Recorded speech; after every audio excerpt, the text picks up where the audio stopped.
আগন্তুক যি লোকসভা নিৰ্বাচন অবৰৰ প্ৰাৰ্থী হিচাপে নৱহৰণীয়াই যি ধৰণৰ কথা কৈ আছে BPF সম্পৰ্কত বা BTADত অবৈধ অস্ত্ৰ এই সম্পৰ্কে ক'ব নহয় চাওক এইটো আপোনাৰ যিটো বড়ো বা অবড়ো এই নাম লৈ ফেলে কমিউনিয়েল যিটো কথা লৈ ফেলে এটা ৰাজনৈতিক ইস্যু কৰি যিটো নিৰ্বাচন তেওঁ খেলিব খুজিছে সেইটোই আমাৰ কাৰণে আনফৰ্চুনেট এই নিৰ্বাচনখন হ'ল আমাৰ ভাৰতবৰ্ষৰ এটা আপোনাৰ দেশখনক পৰিচালনা কৰাৰ এটা প্ৰক্ৰিয়া সাংবিধানিকভাৱে নিৰ্বাচনৰ জৰিয়তে এটা ৰাইজৰ প্ৰতিনিধিৰ দ্বাৰা চৰকাৰ এটা গঠন কৰা হয় MP সকলক নিৰ্বাচিত কৰি ফেলে আজি যদি গুৰিতে ইয়াত জনগণৰ মানে স্বাৰ্থ নহয় ফেলে কিছু কোনোবা সেকশনৰ কাৰণে আৰু কোনোবা সেকশনৰ বিৰুদ্ধে যুঁজাৰ কাৰণেহে যদি এই নিৰ্বাচনত পাৰ্টিসিপেট কৰে তেতিয়া গুৰিতে দেখোন কেৰণটো লাগি গ'ল আৰু নিশ্চয় ইয়াৰ ফলটো কেতিয়াও ভাল হ'ব নোৱাৰে গতিকে এই নিৰ্বাচনত তেওঁ যি মানে ইস্যুই নকৰক তেনেকুৱা ধৰণৰ কমিউনেল ইস্যুত মই ভাবো এতিয়া BTCৰ মানুহে নিশ্চয় ইমান ভাবিব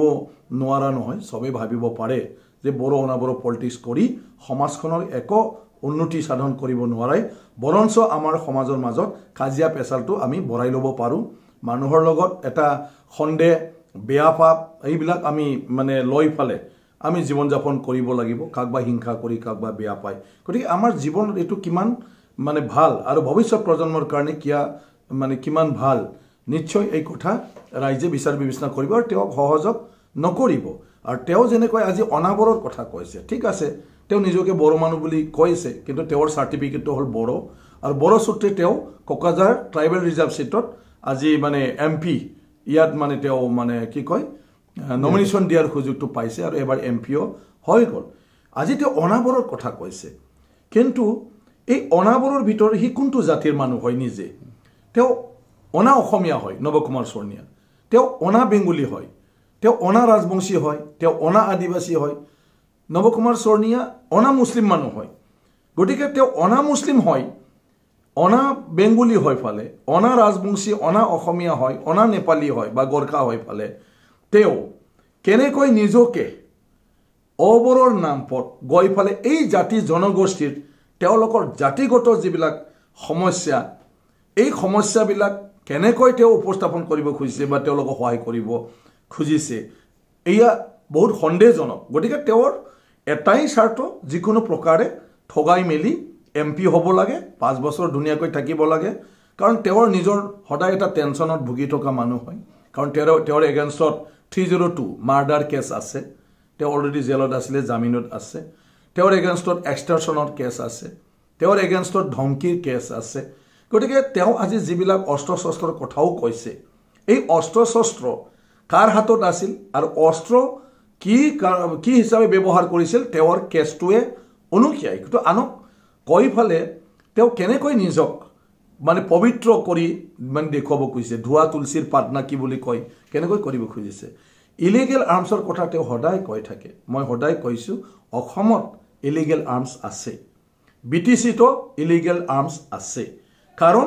আজিলৈকে উগ্ৰ মানে পন্থী সমস্যা বা সন্ত্ৰাসবাদী সমস্যা বা তেনেকুৱা ধৰণৰ আমাৰ যিখিনি সশস্ত্ৰ সংগ্ৰাম সংগঠনবিলাকৰ সমস্যা এই সমস্যাবিলাক ভাৰত চৰকাৰ অসম চৰকাৰে সমাধান কৰিব পৰা নাই আৰু সমাধান কৰিব নোৱাৰাৰ কাৰণে আমাৰ উগ্ৰপন্থীসকল আজিলৈকেও অস্ত্ৰ শস্ত্ৰ লৈ ফেলে আছে কোনোবা আলোচনাত ভাগ লৈছে কোনোবা আলোচনাত ভাগ লোৱা নাই আজি NDB কিছু আলোচনাত ভাগ লৈছে NDB আলোচনাত ভাগ নলোৱা আছে আজি আলফা কিছুমানে ভাগ ললে কিছুমান আমাৰ স্বাধীন আলফাৰ নামত আজি আলোচনাত ভাগ নলোৱাকৈ আছে গতিকে তেনেকুৱা ধৰণৰ আমাৰ বিভিন্ন সংগঠন থকাৰ কাৰণে ইলিগেল আৰ্মছটো আছে গতিকে ইলিগেল আৰ্মছটো নথকা বুলি কোনেও কোৱা নাই আৰু হেইবিলাক যাহাতে নাইকিয়া কৰিব পাৰে তাৰ কাৰণে গভৰ্ণমেণ্টে বৃহৎ ব্যৱস্থা লৈছে মানুহৰ নিৰাপত্তাৰ কাৰণে আৰ্মি নিয়োগ কৰিছে CRPF নিয়োগ কৰিছে কিন্তু নৱকুমাৰ শৰ্ণিয়া মায়াকত কোৱাৰ প্ৰয়োজন নাই হেতু সবে জানে ইলিগেল আৰ্মছ আপোনাৰ আছে গতিকে এই ইলিগেল আৰ্মছ বিলাক আমি নাইকিয়া কৰিবৰ কাৰণে সমাজখন বন্ধুকৰ যিটো সংস্কৃতি তাৰ পৰা মুক্ত কৰিবৰ কাৰণে আমাৰ যিখিনি আমাৰ সশস্ত্ৰ সংগ্ৰাম আন্দোলন কৰা আলফা NDB কে ধৰি বিভিন্ন সংগঠন আছে তেওঁলোকৰ সমস্যা স্থায়ীভাৱে সমাধান কৰিব লাগে যেটো মই পাৰ্লিমেণ্টতো ৰেজ কৰি আছো আলফাৰ সমস্যা আলফা সংগঠনৰ নহয় আজি এনডিপিৰ সমস্যা এনডিপি সংগঠনৰ সমস্যা নহয় আজি এয়া হল আমাৰ অসমীয়া সমাজ বা বড় সমাজৰ সমস্যা এই আমাৰ ব্যক্তিগত জীৱনৰ সমস্যা যি ঘৰৰ পৰা আলফা লৰা আছে যি ঘৰৰ পৰা এনডিপিৰ লৰা আছে এই ঘৰৰ মানুহখিনিৰ দৈনন্দিন জীৱনত এটা সমস্যা হৈ পালে এটো থিয় হৈছে তেওঁলোকৰ মৰমৰ লৰা যেতিয়ালৈকে মূল খুঁটিলে ঘূৰি নাহে তেতিয়ালৈকে এই ঘৰখনৰ ভৱিষ্যতটোৱে কোনো নিশ্চয়তা নাই গতিকে তেওঁলোকৰ ভৱিষ্যত যেতিয়ালৈকে নিশ্চয়তা নাথাকে আমাৰ ইয়াত আমি শান্তিৰ কথা কেতিয়াও ভাবিব নোৱাৰো বা আমাৰ ভালৰ কথা আমি কেতিয়াও ভাবিব নোৱাৰো গতিকে এইবিলাক এজন 5 বছৰ ৰাইজৰ প্ৰতিনিধি হোৱা এই সমস্যাবিলাক কথা কৈ ফালে যোৱা এই মানুহজনে এই সমস্যাটো স্থায়ী সমাধানৰ কথাটোহে ভাবিব লাগে আৰু ইয়াত জাতি জনগোষ্ঠীৰ নামত কাক বা বন্দুক আছে কাক বা মাৰিব পাৰে বুলি কৈ ফালে আকৌ যদি মানুহক এটা সংকাত মানে তেওঁ মানে ভুগিবলৈ দিয়ে আৰু হিতৰ কাৰণে নিজক ৰক্ষা কৰিবলৈ কাক বা যদি অস্ত্ৰ ধৰিবলৈ উচুতনি দিয়ে এয়া কেতিয়াও ৰাইজৰ প্ৰতিনিধি এজন মানুহৰ চিন্তা হ'ব নোৱাৰে গতিকে নৱ কুমাৰ শৰ্ণিয়া সদায় তেওঁ যি জীৱনত আহিছে আসলতে তেওঁৰ অভিজ্ঞতাৰ দ্বাৰা জীৱনত লাগিলে মোক একো নালাগে কিন্তু তেনেকুৱা ধৰণৰ আমাৰ মৰমৰ লৰাগিতা আৰু যেন অস্ত্ৰ হাতত তুলি ল'বলগীয়া নহয় এই কথাটোহে তেওঁ ভাবিব লাগে আৰু বেয়া পটত যাতে না যায় এই কথাটোহে তেওঁ ভাবিব লাগে আৰু যি ইলিগেল অস্ত্ৰৰ কথা কৈছে এই ইলিগেল অস্ত্ৰ তেওঁৰ বৰ্মাত থকা চচুৰবাৰীৰ ঘৰৰ বাৰীত অস্ত্ৰটো পাইছে এটো তেওঁ ৰাখিছিল নেকি নৱ কুমাৰ শৰ্ণিয়া তেওঁ এটো স্পষ্ট ক'লে হ'ল তেওঁৰ কোনোবা সহযোগীৰ পৰা গাড়ী এখনত অস্ত্ৰ সহ তেওঁ পাইছে গতিকে এটো নৱ কুমাৰ শৰ্ণিয়া তেকেতৰে কৰ্মী আছিল কিয় তেওঁ ইলিগেল আৰ্মছৰ কাৰণে সদায় চিঞৰি থকা মানুহজন তেওঁৰ লগৰীয়া মানে অস্ত্ৰ থকা লগৰীয়াৰ লগত তেওঁ কিয় মানে একেলগে কাম কৰি আছে একেলগে লগত লৈ ফুৰিছে কিয় তেওঁ নিজৰ চচুৰবাৰীত কাকবা অস্ত্ৰ ৰাখিবলৈ তেওঁ কিয় পাৰমিশন দিলে যি মানুহজন অস্ত্ৰৰ বিৰুদ্ধে বা ইলিগেল আৰ্মছৰ বিৰুদ্ধে আজি যুঁজাৰ কথাটো কৈ আছে গতিকে হেতুৰ কাৰণে আমি সমাজখনৰ কথা ভাবিব লাগিব ৰাজ্যখনৰ কথা ভাবিব লাগিব আৰু এই দায়িত্ব ৰাজনীতিক নেতাবিলাকৰ কাৰণ ৰাজনীতিক নেতাহে এইবিলাক সমস্যা সমাধান কৰিব গতিকে এই নিৰ্বাচন তেওঁ যিমানে যি নকক অকল নিৰ্বাচন পাৰ হোৱাৰ কাৰণে কৈছে সমাজৰ ভালৰ কাৰণে তেওঁ কেতিয়াও কোৱা নাই বিটিসি অঞ্চলৰ উন্নয়নৰ ক্ষেত্ৰত মানে বড় অনাবৰৰ কোনো কথা নাই প্ৰত্যেকটা সমাজৰ মানুহে চলিব পৰাকৈ ৰাস্তা পদুলি আজি তাত উন্নয়ন হৈছে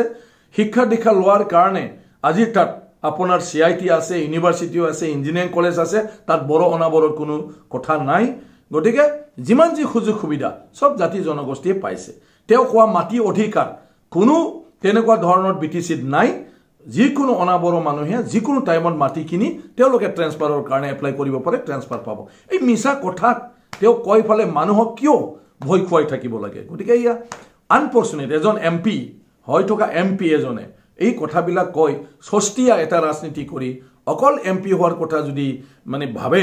এয়া ৰাজ্যৰ কাৰণে দুৰ্ভাগ্যজনক আৰু মই ভাবো ৰাজ্যে এই কথা বুজি পায় হয় আৰু দ্বিতীয়তে আপোনাৰ তেওঁ কৈ আছে যে মানে হাগ্ৰামা মহিলাৰে যি পুলৱামাৰ হত্যাকাণ্ডৰ পিছত 500 যুৱক সীমান্তত পঠাব গৈছিলে তেওঁ কৈছে যে সেই যুৱক পঠাই মানে সেপাৰেট বড়োলেণ্ড গঠনৰ পোষকতা কৰিছে বিপিএফে না তেওঁ যিকোনো কথা ক'ব পাৰে কাৰণ তেওঁৰটো এটা মানে ৰাজ্যখনৰ কাৰণে মানুহৰ কাৰণে তো তেওঁৰ ভাল কোনো মানে পৰিকল্পনা নাই নৱ কুমাৰ শৰ্ণিয়া হাগ্ৰামা মহিলাই ডাঙৰীয়াৰ এইবিলাক পৰিকল্পনা আছে আৰু সেই দেশখনৰ কথাটো তেওঁ ভাবাৰ কাৰণে এই দেশখনৰ সুৰক্ষাৰ কাৰণে যদি প্ৰয়োজন হয় এজন তেওঁ বিটিসিৰ চিফ হিচাপে তেওঁ এটা কথা কৈছে যে দৰকাৰ হলে তেওঁ বিটিসি অঞ্চলৰ পৰা 500 জন লৰা তাত পঠাব আৰু ইয়াৰ খৰচা পাতি বিটিসি চৰকাৰৰ পৰাই বহন কৰিব যদিহে চৰকাৰে পাৰমিশন দিয়ে গতিকে এই কথা কোৱাত কি স্বাৰ্থ লুকাই থাকিব লাগে যি সময়ত দেশখনৰ বাহিৰা শক্তিৰ দ্বাৰা যুঁজি আছে এইটো সময়ত এটা মানে সাহস আমি দেশখনক মানে দেখুৱাব লাগে দিব লাগে তো হাগ্ৰামা মহিলাই কৈছে আৰু এইটোৰ কাৰণে সবে ধন্যবাদ জনাইছে হাগ্ৰামা মহিলাই ডাঙৰীয়াক এই সময়ত এই কথা কোৱাটো অকল এইটো নহয় যেতিয়া কাৰ্গিল যুদ্ধ হৈছিল হয়তো নৱ কুমাৰ শৰ্ণিয়া ডাঙৰীয়া নাজানে হাগ্ৰামা ডাঙৰীয়াই বিএলটিৰ গোটেই কাৰ্যকলাপ স্তব্ধ কৰি দিছিল আৰু এটা বিএলটিৰ পৰা ষ্টেটমেন্ট দিয়া হৈছিল যে দেশখন সংকটত আছে কাৰ্গিল যুদ্ধ যেতিয়ালৈকে চলিব তেতিয়ালৈকে বিএলটিয়ে আৰু কোনো কুটাঘাটৰ কাম কাজ নকৰে পুলিচ মিলিটাৰী যাহাতে কোনো কাৰণত বিএলটিৰ কাৰণে ইয়াত মানে ব্যস্ত হ'বলগীয়া নহয় দেশখনৰ সুৰক্ষাৰ কাৰণে যাহাতে তেওঁলোকে যাব পাৰে তাৰ কাৰণে আমি গোটেই আন্দোলনটো স্থগিত কৰিলোঁ আমি কেতিয়াও নকৰোঁ আৰু যদি দৰকাৰ হয় প্ৰথম দেশ আৰু সেই দেশখনৰ কাৰণে যদি যুঁজিব লাগে তেতিয়াও কৈছিল যে কাৰ্গিল যুদ্ধত আমি গোটেই বিএলটিৰ লৰাক তাত পঠাই দিম যদিহে চৰকাৰে মানে বিচাৰে এইখিনি কৰিবলৈ বাধ্য আৰু তেতিয়া সঁচাকৈ দেশবাসীয়ে বিএলটিক বহুত ভাল পাইছিলে আৰু এই সময়ত প্ৰধানমন্ত্ৰী বাজপেয়ী ডাঙৰীয়া এল কে আদৱানী ডাঙৰীয়া তেওঁলোকে বহুত ভাল পাইছিলে হাগ্ৰামাৰ এই ষ্টেণ্ডটো আৰু তেতিয়াই কৈছিলে যে অন্য উগ্ৰপন্থী দলটো বেলেগ কিন্তু বিএলটি বেলেগ বিএলটিৰ এটা ৰাষ্ট্ৰীয়বাদী চিন্তাধাৰা আছে তেওঁলোকৰ দেশৰ প্ৰতি প্ৰেম আছে গতিকে সেইটো আমি হুকিয়াৰ দৃষ্টিৰে চাব লাগিব এই চিন্তাই দি কাৰ্গিল যুদ্ধৰ পিছত বিএলটিৰ লগত চৰকাৰে আলোচনা কৰিছিল আৰু হিতৰ কাৰণে আজি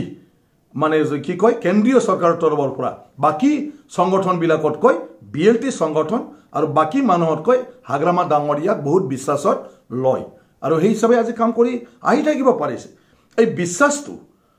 আমাৰ আজি নৱকুমাৰ সোণিয়া ডাঙৰীয়াই ৰাখিব পৰা নাই নহলে তেওঁ 5 বছৰত বেলেগৰ সমস্যা সমাধান কৰিব নালাগে আলফাৰ যেটো আলোচনা হৈ আছে সেই আলোচনাটো তেওঁ সহযোগ কৰিলে নিশ্চয় কয় অসমৰ ভালৰ কাৰণে আলফা যেটো ইস্যু সেই ইস্যুটো সমাধান কৰাৰ কাৰণে যথেষ্ট অগ্ৰগতি লাভ কৰিলে হয় কিন্তু তেওঁটো কেতিয়াও সহযোগ নকৰিলে পাৰ্লিমেন্টৰ আলফাৰ সমস্যাৰ কথা তেওঁ নকলে গতিকে আজি তেওঁ হাগ্ৰামা মহিলাৰ ডাঙৰীয়াৰ ওপৰত তেওঁ কি কথা ক'ব হাগ্ৰামা মহিলাৰ ডাঙৰীয়া তেওঁৰ নিচিনা তেওঁ এটা উগ্ৰবাদৰ ৰাস্তা হাতত লৈছিল কিন্তু হাগ্ৰামা মহিলাৰ ডাঙৰীয়া গোটেই সংগ্ৰামী লগৰীয়াবিলাক লৈ চৰকাৰৰ লগত কথা পাতি আজি বিটিসি আনিছে বিটিসি আনাৰ পিছত বিটিসি চলাইছে বিটিসি চলাৰ পিছত বিটিসি অঞ্চলৰ গোটেই ৰাইজ মানে গাঁৱৰ মানে উন্নয়ন তেওঁ আনিছে নৱকুমাৰ সোণিয়াৰ ডাঙৰীয়াৰ ঘৰলৈকে নাংলালৈকে যিখিনি ৰাস্তা পদূলি হৈছে হাগ্ৰামা মহিলাৰ ডাঙৰীয়াৰ মানে অৱদান আছে স্কুল আনিছে আজি কলেজ আনিছে আজি ইউনিভাৰ্চিটি আনিছে আপুনি সব 3টা নতুন ডিস্ট্ৰিক্টত আমি নৱোদয়া স্কুল পালো গোটেইটো মানে আমাৰ ডিস্ট্ৰিক্ট বিলাকত আমি আজি সেন্ট্ৰাল স্কুল পালো আমি আজি আপোনাৰ সেন্ট্ৰাল ইনষ্টিটিউট টেকনলজি পালো যত বিটিসি অঞ্চলত মানে কি কয় আপোনাৰ 60% সিট বিটিসি অঞ্চলৰ ছাত্ৰ ছাত্ৰীৰ কাৰণে ৰিজাৰ্ভ যেটো বেলেগত আপুনি হেতু নাপাব আমাৰ আইআইটি আছে এটাও অসমৰ ছাত্ৰ ছাত্ৰীৰ কাৰণে ৰিজাৰ্ভেশন নাই কিন্তু সিআইটি আমাৰ আছে এনআইটি আপোনাৰ যাও মানে শিলচৰৰ এনআইটি এটাও অসমৰ ছাত্ৰ ছাত্ৰীৰ কাৰণে ৰিজাৰ্ভেশন নাই কিন্তু সিআইটিত হাগ্ৰামা ডাঙৰীয়াই অকল বিটিসিৰ বড় অনাবৰি নহয় নৱকুমাৰ সোণিয়া ডাঙৰীয়া আপুনি নাজানে নেকি চাগে এটো প্ৰত্যেকটা জাতি জনগোষ্ঠীৰ ছাত্ৰ ছাত্ৰীৰ কাৰণে 60% সিট ৰিজাৰ্ভ আছে আৰু হেতু লৰা ছোৱালী আজি পঢ়িব পাইছে এটো হাগ্ৰামাই আনিছে আপুনি তো এলপি স্কুল এটাতো চিন্তা কৰিব পাৰে আপুনি সিআইটি নালাগে আপুনি ইঞ্জিনিয়াৰিং নালাগে আপুনি ইউনিভাৰ্সিটি নালাগে আপুনি মেডিকেল কলেজ নালাগে আপুনি এলপি স্কুল এখন বনাই দিয়কচোন কবা চৰকাৰৰ পৰা আনি পালে আপুনি যেটো অসমৰ জাতিৰ স্বাৰ্থৰ নামত আপুনি আলফা কৰিছিলে হাগ্ৰামা যেনেকৈ বিএলটি কৰি আনিলে আপুনিও আলফা হৈ পালে কিবা এটা